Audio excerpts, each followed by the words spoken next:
સુરતથી અનેક મહત્વના સમાચાર જ્યાં દર્દીને લઈ જતી ખાનગી એમ્બ્યુલન્સ પલટી ખાઈ ગઈ। ઉમરપાડા ઉમરકોટ નજીક એમ્બ્યુલન્સે પલટી ખાધી। દર્દીને સાગબારાથી સુરત તરફ લઈ જવાતું હતું। આ દરમિયાન એમ્બ્યુલન્સને અકસ્માત નડ્યો છે। દર્દી એમ્બ્યુલન્સ ડ્રાઈવર સહિત 3 લોકોને હાલ તો નાની મોટી ઈજા પહોંચી હોવાના સમાચાર મળી રહ્યા છે। વધુ વિગતો મેળવીએ સંવાદદાતા ઇન્દ્રમલ આપણી સાથે જોડાઈ ચૂક્યા છે। ઇન્દ્રમલ, વધુ શું અપડેટ?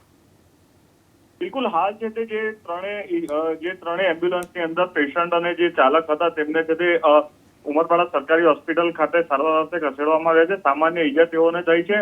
ઉમરપાડા તાલુકાના ઉમરકોટ ગામ નજીક આ ઘટના બની હતી અને સાગબારાથી પેશન્ટ લઈને સુરત એમ્બ્યુલન્સ જઈ રહી હતી। દરમિયાન છે તે ચાલકે સ્ટીયરિંગ પરથી કાબુ ગુમાવતા આ ઘટના બની હતી। જી, આભાર આપનો આ સમગ્ર માહિતી બદલ।